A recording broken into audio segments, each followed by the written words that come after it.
Hello guys, ഇന്ന് ഞങ്ങളുടെ വിഷു എൻ്റെ കസിൻ്റെ വീട്ടിലാണ് കേട്ടോ. Hello guys, happy Vishu. ഞാനുണ്ടല്ലോ വിഷുവായിട്ട് നാട്ടിലെത്തിയിട്ടുണ്ട്. സോ നമുക്ക് ഇവിടുത്തെ വിഷു വിശേഷങ്ങൾ കാണിച്ചു തരാമെന്ന് വിചാരിച്ചു, ഒരു വ്ളോഗായിട്ട് എടുക്കാമെന്ന് വിചാരിച്ചു.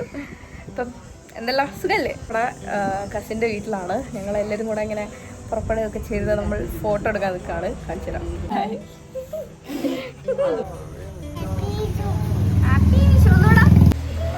നമുക്ക് വീഡിയോ എടുക്കാം.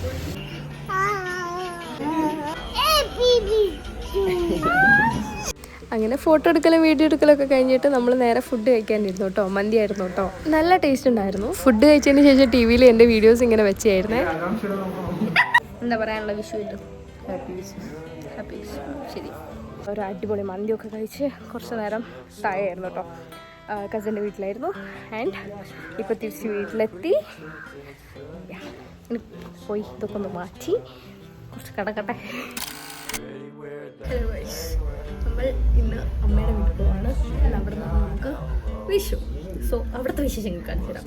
ഈ വിഷു മൊത്തം ഞാനിങ്ങനെ കുഞ്ഞു കുഞ്ഞു ക്ലിപ്സ് ആയിട്ട് എടുക്കാൻ വിചാരിക്കും.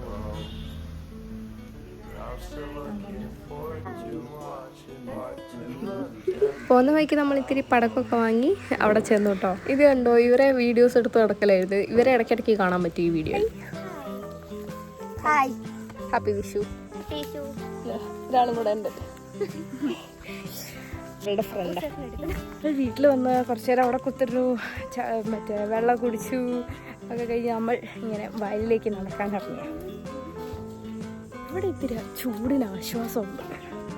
അങ്ങനെ നമ്മളൊരു നടത്തമൊക്കെ കഴിഞ്ഞ് ഫുഡ് കഴിക്കാനായി ഉണ്ടായിരുന്നു കേട്ടോ. അപ്പം നേരെ വീട്ടിൽ വന്ന് ഇത് വിഷുക്കണി വെച്ചാണ് അവിടെ കഴിക്കാം. നമുക്ക് കഴിക്കാം. സദ്യ ആയിരുന്നു കേട്ടോ, നല്ല അടിപൊളി സദ്യ ആയിരുന്നേ. ഇതിനെക്കാട്ടും കൂടുതൽ വിഭവങ്ങൾ ഉണ്ടായിരുന്നു. ബാക്കിയൊന്നും ഞാൻ കൂട്ടില്ല. ഇത് തന്നെയല്ല ഞാൻ കൂട്ടില്ല, പക്ഷെ എനിക്ക് എന്നാലും ഒന്ന് ഇലയൊക്കെ നിറഞ്ഞ് കാണാൻ വേണ്ടിയിട്ട്. പക്ഷെ വേസ്റ്റ് ആക്കിയിട്ടില്ല, എല്ലാം ഞാൻ നല്ലോണം ആസ്വദിച്ച് കഴിച്ചിട്ടുണ്ടായിരുന്നു കേട്ടോ.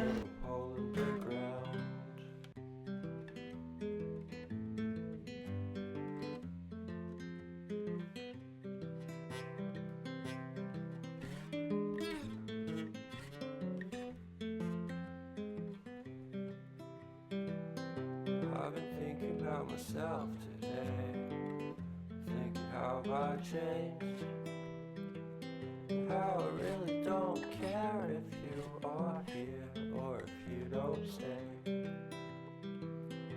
Now പിന്നെ ഫുഡ് കഴിച്ചാൽ അടുത്ത പണിയെന്ന് പറഞ്ഞാൽ നമ്മളെ പടക്കം പൊട്ടിക്കലാണല്ലോ. സോ നമ്മൾ അടുത്ത മാലപ്പടക്കം പൊട്ടിച്ചു. നല്ല രസമുണ്ടായിരുന്നു. ഞാൻ പിന്നെ ഇതിൻ്റെ അടുത്തേക്കൊന്നും പോയി നിൽക്കാറില്ല, ഞാൻ ഫുഡ് കഴിക്കായിരുന്നു കേട്ടോ. അങ്ങനെ ഞാൻ പറഞ്ഞു എൻ്റെ കൂടെ വെയിറ്റ് ചെയ്യുമെന്ന് പറഞ്ഞിട്ട് കത്തിക്കുന്ന സമയം ആദ്യം ഇവർ കെട്ടിയൊക്കെ വെച്ചു. പിന്നെ കത്തിക്കുന്ന സമയമാകുമ്പോഴത്തേക്ക് ഞാൻ വന്നിട്ടുണ്ട്. ഇങ്ങനെ എല്ലാവരൊക്കെ ആയിട്ട് വിഷു അടിപൊളിയായിരുന്നു കേട്ടോ. guess we have to agree to disagree for this.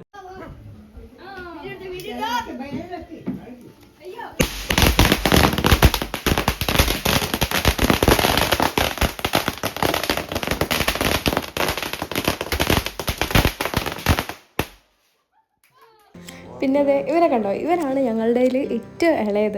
പക്ഷെ ഇവനായിരുന്നു എല്ലാം പൊട്ടിക്കുന്നത്. ഈ മറ്റേ ഓലപ്പടക്കവും സരസ്വതി അതൊക്കെ ഇവനായിരുന്നു പൊട്ടിക്കുന്നത്. ആ സ്റ്റാൻഡൊക്കെ ഉണ്ടല്ലോ, അതൊക്കെ അവൻ ഉണ്ടാക്കിയതാണ്. ഈ ഒരു സെറ്റപ്പൊക്കെ അവനാക്കി വെച്ചതാണ് അവന് പൊട്ടിക്കാൻ വേണ്ടിയിട്ട്. അപ്പോൾ ഞാനൊക്കെ ആണെങ്കിൽ ഇതിൻ്റെ അടുത്തേക്ക് അങ്ങനെ പോയിട്ടില്ലായിരുന്നു. ഞാൻ രാത്രി കമ്പിത്തിരിയും മത്താപ്പൂ അതേ എനിക്ക് പറ്റത്തുള്ളായിരുന്നു. പിന്നെ പേടി ഉണ്ടോയെന്ന് വെച്ചാൽ ചെറിയൊരു പേടിയുണ്ട്. ഓടിക്കളിക്കുന്ന ആളാണ് ഇങ്ങനെ പടക്കം കത്തിച്ചിട്ട്.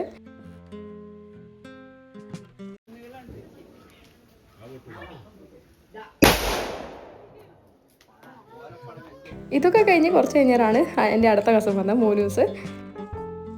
പിന്നെ അവിടെ നിന്ന് ഞാനിങ്ങനെ ഓരോ വീഡിയോസ് എടുക്കുക. അച്ചാച്ചനും പിന്നെ മാമിയുടെ അച്ഛനും ഒക്കെ ഉണ്ടായിരുന്നു. അങ്ങനെ ഇവരൊക്കെ കൂടി ഇങ്ങനെ ഓരോ കഥയൊക്കെ പറയുക. അതിൻ്റെ ഇടയ്ക്ക് ഞാനിങ്ങനെ ഓരോ ക്ലിപ്സ് എടുത്ത് വെക്കുന്നതാണ്. അങ്ങനെ അതൊക്കെ കഴിഞ്ഞ് ഞങ്ങൾ കുറച്ച് നേരം കൂടെ അവിടെ നിന്ന് പിന്നെ അങ്ങ് ഇറങ്ങിയിട്ടുണ്ടായിരുന്നു കേട്ടോ. വൈകുന്നേരം ചായയൊക്കെ കുടിച്ച് എന്തേ വീണ്ടും ഈ താറാക്കുട്ടികൾ കഴിഞ്ഞ് നമ്മൾ നേരെ തിരിച്ച് വീട്ടിലെത്തിയിട്ടുണ്ട്. രണ്ടെണ്ണം കൂടെ വന്നിട്ടുണ്ട്, 2 കസിൻസ്. അപ്പം ഇത്തവണത്തെ വിഷു അത്രയൊക്കെ ആയിരുന്നുള്ളൂ. അപ്പം bye bye. Okay bye. Bye. Okay by.